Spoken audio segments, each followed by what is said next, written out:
106.5 FM and online. It's the After 5 Guest with Wynn Thomas.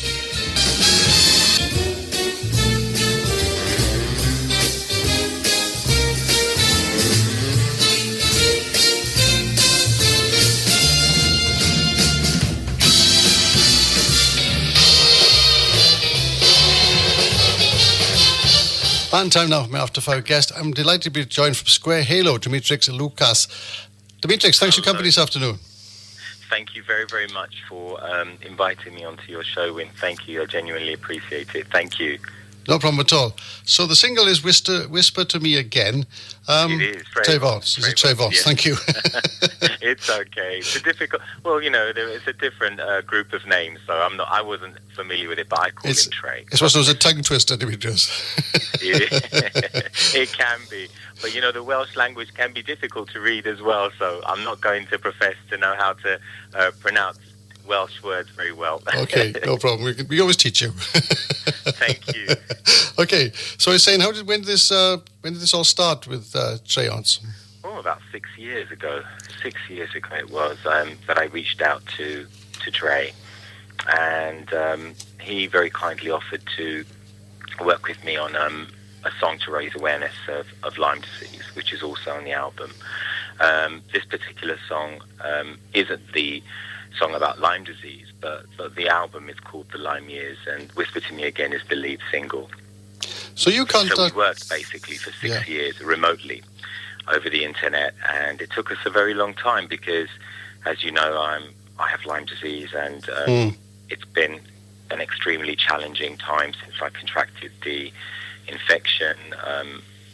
Awful, absolutely awful, and I'd be happy to share more about the challenges that I and many, many other people experience because of the poor diagnostics used by the NHS and also paid for by us. We have to remember that we, the public, fund the NHS, and we know for a fact that the diagnostics used by the NHS are not totally reliable. Back in 2015, I, together with two doctors, namely Dr. Chris Newton, who's a British research scientist, and Dr. Armin Schwarzbach, who's a German Lyme disease specialist, thanks to my then MP, Sir Simon Hughes, we were invited to a 6-hour meeting at the Rare and Imported Pathogens Laboratory in Wiltshire, Porton Down, where we were told by the chief director there, Dr. Tim Brooks, that the tests used by the NHS to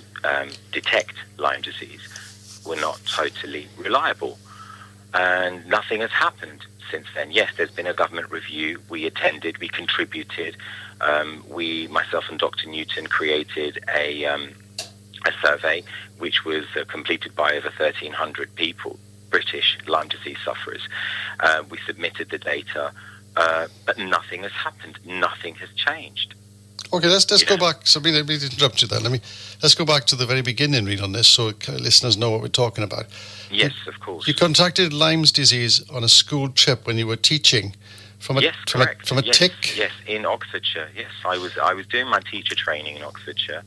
I was a student at Oxford Brookes, and we went to a farm, which was subsequently shut down and reopened 2 years later. I found out. I can't mention the name of the farm. No. But although I'd love to, I'm not hiding anything, but for legal reasons. And I was bitten, and I developed a fever. I developed a rash on my abdomen, and then the fever lasted for about 24 hours. And I was on campus in Oxford, and I wish I had visited a local GP, but I didn't. I went back to South East London to visit my regular GP. I travelled down, I waited for the following day.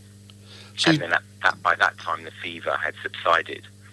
And so I visited my GP, who didn't even suspect Lyme disease. I was absolutely ignorant of biting insects existing in the UK. My ancestry is from Cyprus.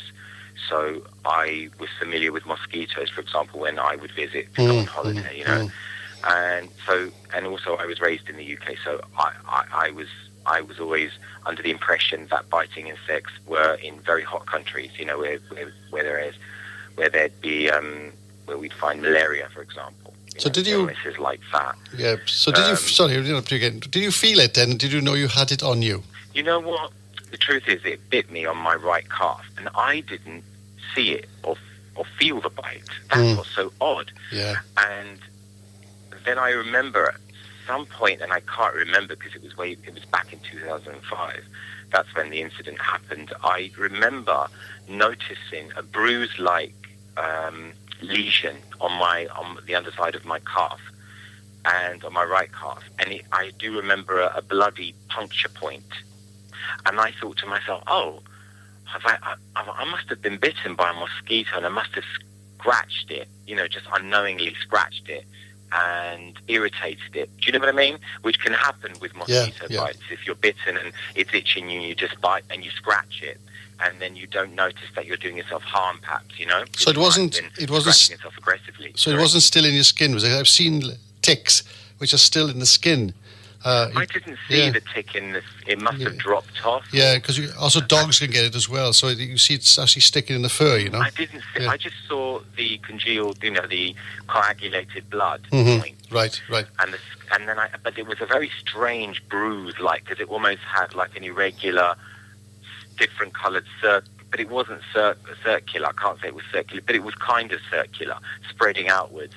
And I thought, what's that? And I remember applying some Fusidin H, which I had at home in the fridge. I just don't throw away those kind of pharmaceuticals because you never know when they might come in useful.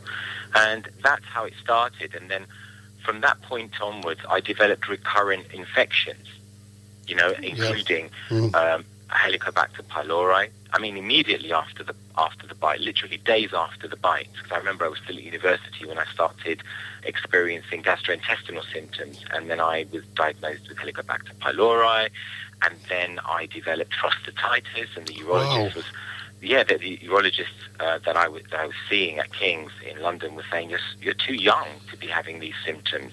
So they were repeatedly prescribing doxycycline, which, if you know a little bit about Lyme disease, doxycycline is the antibiotic for that particular infection, if you catch it early. But I had left it months, if not, do you know what I mean? Or a year. So they would get their 1 week's worth of antibiotics was possibly putting off the inevitable. So this was in 2013. And you were diagnosed... No, this was 2005 when I was... 2005, sorry. And then diagnosed in 2018, was it? Is that right?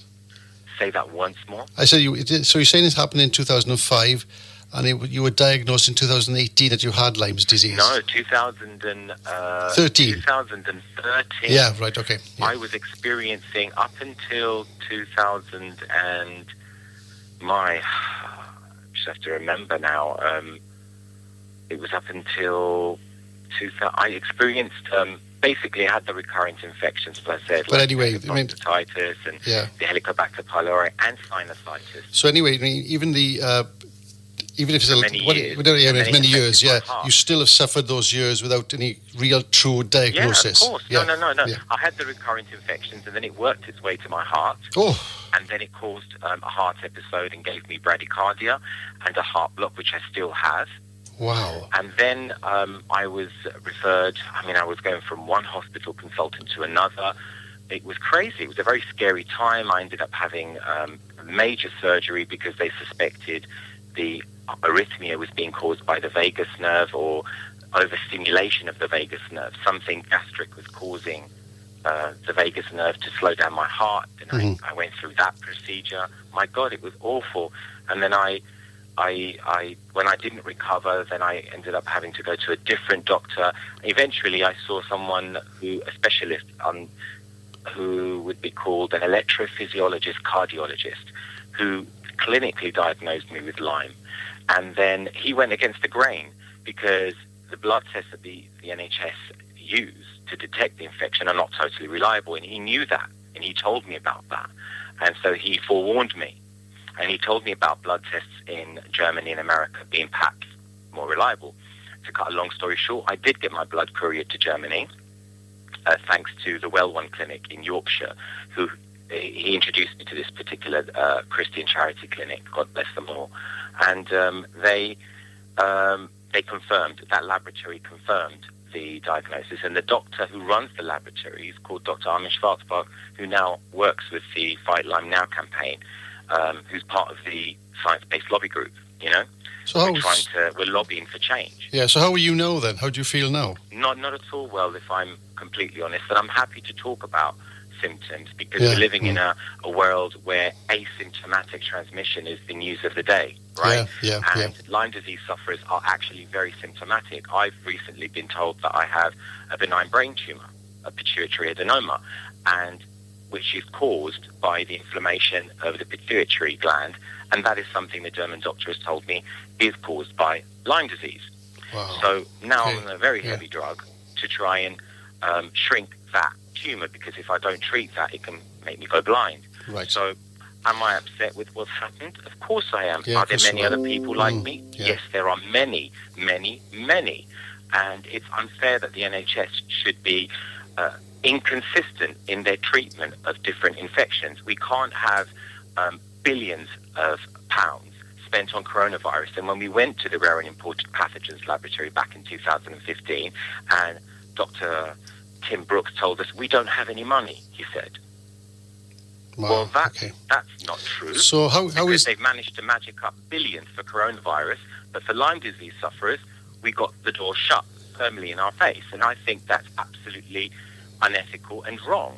And it's continuing because they've swiftly acknowledged long COVID. I'm sure you've read about that, you know, but chronic Lyme disease, they're still continuing to dismiss it. That's not right. No. It's absolutely not right, and none of it's right. And I know that, look, the song is not about Lyme disease. This particular song isn't, right? But people forget that when you're disabled by an infection or disabled in any way, right, you still want a relationship. You still want love. Life still goes on. You don't just sit in a box room waiting for death. No. Do you know what I mean? No, Life I do. still Yeah, of goes course on. I do, yeah. And all these particular songs were written, I was encouraged to continue writing and singing because it was a hobby of mine, and I was referred to a clinical psychologist at the Maudsley prior to my clinical diagnosis. And the lady I saw there, she said to me, because I had the heart condition at that point, and she said to me, you need to continue singing. And I was like, I don't feel like it anymore. I just don't want to live. Because I felt suicidal for a very long time. For years, I fought that feeling. And that was because my brain was infected. Yeah. I had to pay for my own 10-week course of intravenous antibiotics because the NHS tests failed to confirm the cardiologist's clinical diagnosis. That's how bad the system is. How can a doctor clinically diagnose you, a seasoned cardiologist tell you, this is what I believe you have? So the music is... The system refused to treat me, and I paid years of my NI into the system, and I worked for the community. Do you see what I mean? This is the awful reality. Let me ask you, so the music is to spread recognition of the disease. The music is a vehicle... Yeah. The music is a vehicle for me to share the story. Yes, we do have a song about Lyme disease.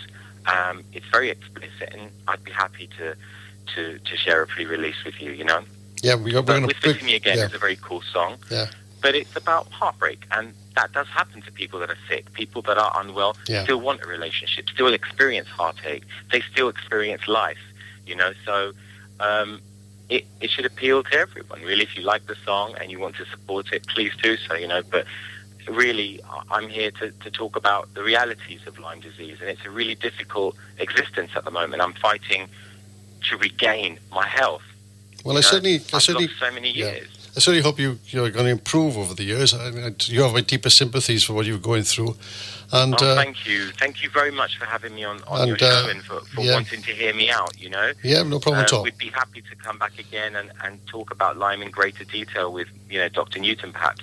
People need to be aware. Yeah, you know, people need to be aware of what's going on. Yeah. And we can't just be focused on coronavirus and all the scaremongering when there are other conditions that require attention that have been dismissed for many years.